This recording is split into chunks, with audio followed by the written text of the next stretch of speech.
বিশ্ববিদ্যালয়গুলোতে ছাত্র সংঘ হচ্ছে। আজকে ঢাকা বিশ্ববিদ্যালয়ে 11 তারিখ জাহাঙ্গীরনগর বিশ্ববিদ্যালয়ে, কিন্তু আজকে আমরা শুনতে পেয়েছি আমাদের 2100 হলে সেখানে আগে থেকে ব্যালট পূরণ করে রাখা হয়েছে এবং সেখানে একজন কর্মকর্তা চিফ রিটার্নিং অফিসার উনি জড়িত ছিলেন। আবার শুনতে পেয়েছি আমরা শামসুন্নাহর হলের সেখানেও একটা বড় অংশের টিচার ওনারা ঢুকে একটা নির্দিষ্ট দলের তারা একটা অ্যাম্বিয়েন্স তৈরি করেছে, একটা সাংবাদিক আমাদেরকে নিশ্চিত করেছেন। তো এই যে আশঙ্কার কথা, এই কথা কিন্তু আমরা দীর্ঘদিন ধরে বলে আসছিলাম বিশ্ববিদ্যালয় প্রশাসনকে। আমরা শুনতে পাচ্ছি ইন্টারনালি ইলেকশন ইঞ্জিনিয়ারিং হওয়ার মতো একটা পরিস্থিতি তৈরি হচ্ছে এবং সেটা একটা নির্দিষ্ট পাওয়ার পলিটিক্সে যারা পার্টি আছেন তাদের পক্ষ থেকে। তো এই যে আশঙ্কা, সেই আশঙ্কা আমরা দীর্ঘদিন ধরে করে আসছিলাম। আজকে সেই আশঙ্কা মাঠে দেখা যাচ্ছে, শিক্ষার্থীরা আশঙ্কিত। আমি কার্জনে ছিলাম, সেখানে আমি চেষ্টা করেছিলাম যে কার নামে এটা পূরণ করা হয়েছিল সেখানকার কেউ বলতে চাচ্ছিল না। তো তার মানে নাম প্রকাশ করতে যাচ্ছে না। এর মানে হচ্ছে এখানে এ ধরনের একটা বড় সম্ভাবনা তৈরি হচ্ছে যে ভোটে কোনো ধরনের ইঞ্জিনিয়ারিং হচ্ছে কিনা বা করছে কিনা কেউ। এবং আমরা জরুরি সংবাদ সম্মেলন ডেকেছি বৈষম্যবিরোধী শিক্ষা সংসদ প্যানেল থেকে। আমরা ঢাকা বিশ্ববিদ্যালয়ে একটি সুষ্ঠু নিরপেক্ষ ইলেকশন চেয়েছিলাম, এখনো চাই। আমরা মনে করি আজকের এই দিনে ঢাকা বিশ্ববিদ্যালয়ের শিক্ষার্থীরা ভোটের মাধ্যমে তাদের যোগ্য নেতৃত্ব খুঁজে নেবেন। জুলাই অভ্যুত্থানে এই ক্যাম্পাসের শিক্ষার্থীরা অবদান রেখেছে, সারা দেশের সকল শিক্ষার্থীরা অবদান রেখেছে। তারা এই ছাত্র সংসদগুলো নিরপেক্ষ ছাত্র সংসদ তারা প্রাপ্য। আমরা মনে করি যারা এভাবে ক্ষমতাকে কুক্ষিগত করার চেষ্টা করছে, যারা নির্দিষ্ট দলকে জিতানো এজেন্ডা বাস্তবায়ন করার চেষ্টা করছে, তাদেরকে ব্যালট বিপ্লবের মাধ্যমে শিক্ষার্থীরা রুখে দিবে।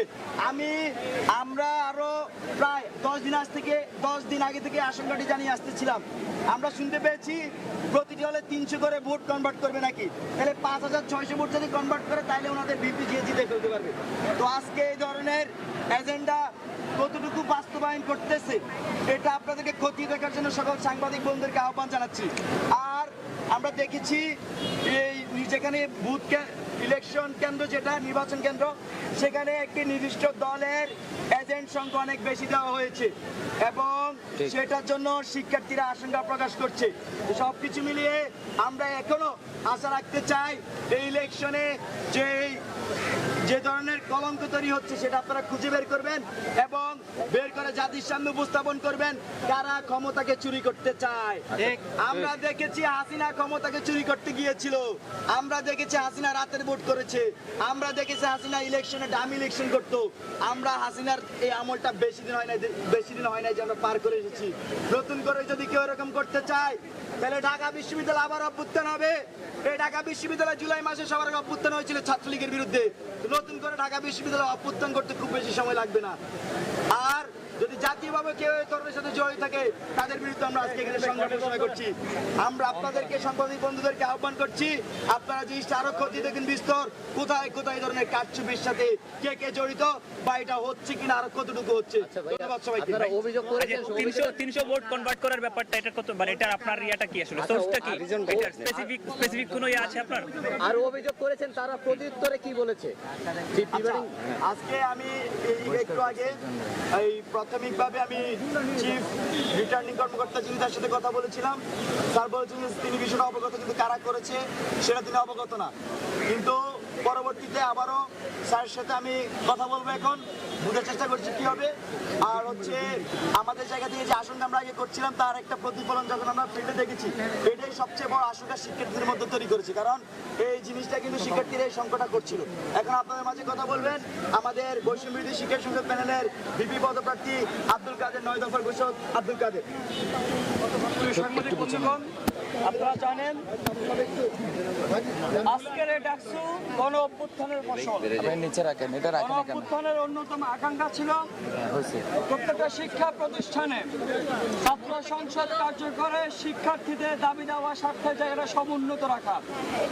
আমরা দেখেছি, আমরা স্পষ্ট করে আজকে বলতেছি, আমরা এর আগে বারবার করে বলেছি, যখনই ডাকসুর কথা তোলা হয়েছে শিক্ষার্থীরা জোর দাবি জানিয়েছেন, তখনই নির্বাচন কমিশন কিংবা বিশ্ববিদ্যালয় প্রশাসনের পক্ষ থেকে বলা হচ্ছে যে আরেকটু সময় নেওয়া দরকার, কারণ ছাত্র দল নাকি তাদের থেকে সময় চেয়েছে। ছাত্র দল নাকি সরাসরি কি বলেছে যে আমরা যদি হলে থাকতে পারি নাই, আমাদের একটু সময় দেন, আমরা একটু গুছিয়ে নিই। আজকে নির্বাচনের দিন তাদের যে কর্মকাণ্ড দেখে আমরা বুঝতে পারছি তারা কোনটা গুছিয়ে নেওয়ার কথা বলেছিলেন, কোনটার জন্য তারা সময় চেয়েছিলেন, এই গুছিয়ে নেওয়া আসলে কোনটা সেটা আজকে আমাদের মাঝে করতে বলছি। আপনারা জানেন বিগত সময় আমরা বারবার করে বলে এসেছি যে নির্বাচন কমিশন একটা গোষ্ঠীর এজেন্ডা বাস্তবায়নের জন্য তারা কাজ করে যাচ্ছে। আমরা দেখেছি মনোনয়নপত্র উত্তোলনের দিন থেকে শুরু করে যত আচরণবিধি লঙ্ঘন করেছেন নির্বাচন কমিশন বিন্দু মাত্র ব্যবস্থা নেন নাই। কিন্তু আমরা দেখেছি প্রতিরূপ তারা কি করেছে, বিপরীত গিয়ে তারা ছাত্র দলের পক্ষে তারা ছাপাই গেছেন। আমরা দেখেছি তানভীর বারী হামিম, সে যখন মুহুর্মুহ করতার দিয়েছেন, একাধিক ব্যক্তিদেরকে নিয়ে তিনি মনোনয়নপত্র উত্তোলন করতে এসেছেন, তখন নির্বাচন কমিশনের কাছে যখন আমরা অভিযোগ দায়ের করি, অভিযোগের পরিপ্রেক্ষিতে তারা বলেছেন তারা তো দরজার ভিতরে যান না, দরজার বাইরে ছিলেন। এটা হাস্যকর যুক্তি।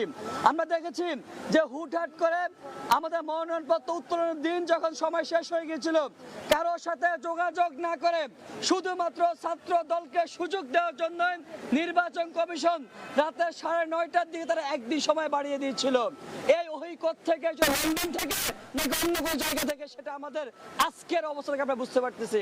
আমরা বারবার করে বলে আসছি যে ছাত্র দল, শিবির, অন্যান্য ছাত্র সংগঠনগুলোর মধ্যে একটা প্রতিযোগিতা চলতেছে, কে কার চেয়ে বেশি আচরণবিধি লঙ্ঘন করবেন। বন্ধুগণ, আপনারা কখনোই শুনেন নাই যে বাংলাদেশ গণতান্ত্রিক ছাত্র সংসদ সমর্থিত যে প্যানেল, সেই প্যানেল কোনো প্রার্থী কোনো ধরনের আচরণবিধি লঙ্ঘন করেছেন আপনাদের পক্ষ থেকে আমরা শুনি নাই, কিন্তু সেরকম বিষয়। কিন্তু আমরা বারবার করে অভিযোগ জানিয়ে এসেছি যে এই কারচুপিগুলো হওয়ার সম্ভাবনা আছে। আমরা বারবার করে নির্বাচন কমিশনের সাথে বসছি, তারা বারবার করে আমাদেরকে একটা আশা দিচ্ছেন যে আল্লাহ ভরসা কিছুই হবে না। আল্লাহ আমাদেরকে জানেন, যে আল্লাহ ভালো জানেন, তারপর শুধু ধর্মীয় বাণী শুনেছেন। আজকে এসে দেখেছি যে কিভাবে এত বিশৃঙ্খল একটা ডাকসু নির্বাচন হয়। আমরা একটা বিশৃঙ্খল ডাকসু নির্বাচন কখনো কাম্য করি না। এত ধরনের ষড়যন্ত্রের পরও শিক্ষার্থীরা স্বতঃস্ফূর্তভাবে এই তীব্র গরমের মধ্যে তারা ভোট দিতে এসেছেন, কিন্তু তাদের সাথে তামাশা করা হচ্ছে।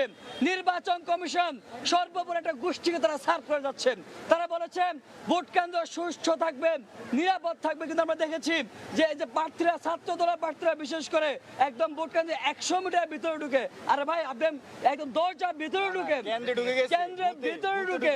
আমরা দেখেছি ছাত্র দলের বিপক্ষে আবিদ, তিনি কেন্দ্রের ভিতরে ঢুকে গেছেন, এখন পর্যন্ত বিন্দুমাত্র কোনো পদক্ষেপ দেন না নির্বাচন কমিশন।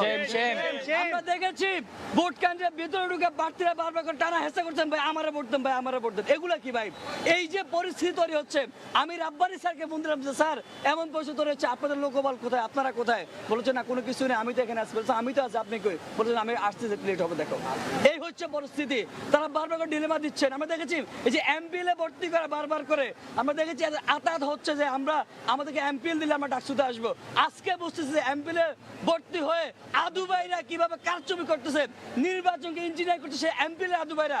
আজকে আমরা বুঝতেছি কেন এমপিএল চাচ্ছে নির্বাচন কমিশন, কেন এমপিএল চেয়েছিল ছাত্র দল, কেন চেয়েছিল বয়সের সময়সীমা উঠিয়ে দেওয়া, সেটা কার সাথে যোগাযোগ করে দিয়েছিল।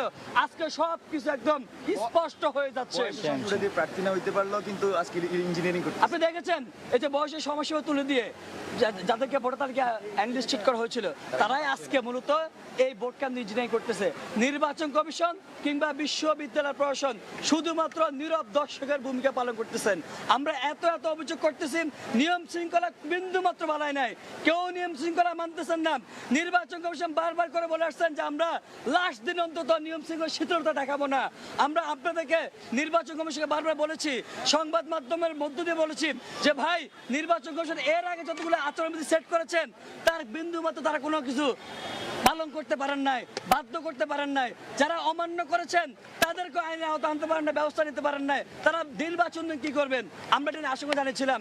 নির্বাচন কমিশন বলছেন বাবা আমরা দেখতেছি, আমরা পারবো, কিন্তু আজকে দেখতেছি তারা মূলত কার এজেন্ডা বাস্তবায়ন করতেছে।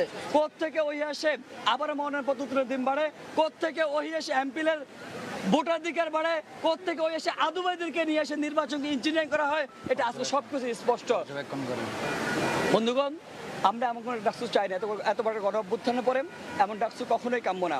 আমরা আলাপ আলোচনা করতেছি, এই ডাকসুর পরিস্থিতি কেমন হবে, কি হবে, সেটা আমরা আলাপ আলোচনা করে পরবর্তী সমস্যার মধ্যে আমরা আমাদের